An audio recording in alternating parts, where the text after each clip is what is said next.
जय भीम, जय शिवराम. नमस्कार. आज ज्युती या ठिकाणी गोंडवाना गणतंत्र पार्टी आणि वंचित बहुजन आघाडीचे अधिकृत उमेदवार म्हणून या ठिकाणी मी विधानसभा लढवित आहे.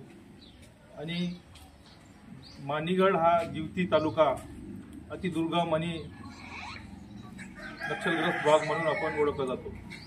परंतु या ठिकाणी मागील 75 वर्षापासून प्रत्येक समाज या ठिकाणी बसलेला आहे.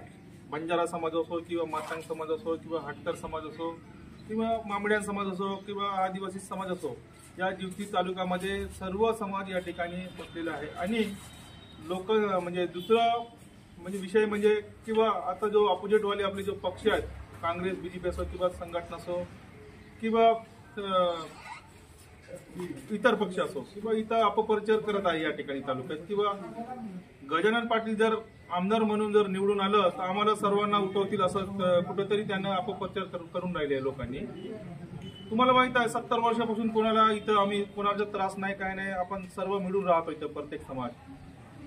हे आपल्याला बळी न पडता सर्वांनी आपल्याला सोबत यावं, आपण तालुक्याचा विकास करू. सर्वांना माहित आहे इथं टोटल ज्युती तालुका राखीव वन म्हणून घोषित केला आहे. त्या ठिकाणी आपलं स्वतःचे जमीन असून सुद्धा आपली मालकी हक्कच नाही त्या ठिकाणी.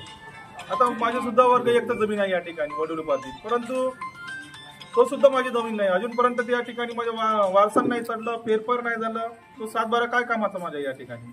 त्याच्यामुळे दुसऱ्या पक्षाची बळी न पडता कोणालाही या ठिकाणी उठणार नाही. कोणताही समाजवाले कोणताही समाज असो या ठिकाणी पहाडावर कोणाला त्रास नाही होणार. आणि इथं दुसऱ्या पक्षावाले अपप्रचार करतात की जसं जैनूरला हा आताचा मुद्दा घडला होता मामिडियन समाजाचा किंवा इथंही तसं घडल असं वाटते, परंतु तसं काही या ठिकाणी हा महाराष्ट्र आहे. त्याच्यामुळे म्हटलं तसं काही घडणार नाही. सर्वांनी या गोष्टीचे लक्षात द्यावं. आणि इथं सर्व आपण मिळून राहू. आपण बंजारा असो किंवा मामडियन समाज असो किंवा हटकर समाज असो, इतर कोणत्याही पक्षाचा म्हणजे इतर समाज असो की आपण सर्व आपण मिळून काम करू. आणि या ज्युती तालुक्याचं अनेक प्रश्न आहेत या ठिकाणी. सिंचनाचे प्रश्न आहेत,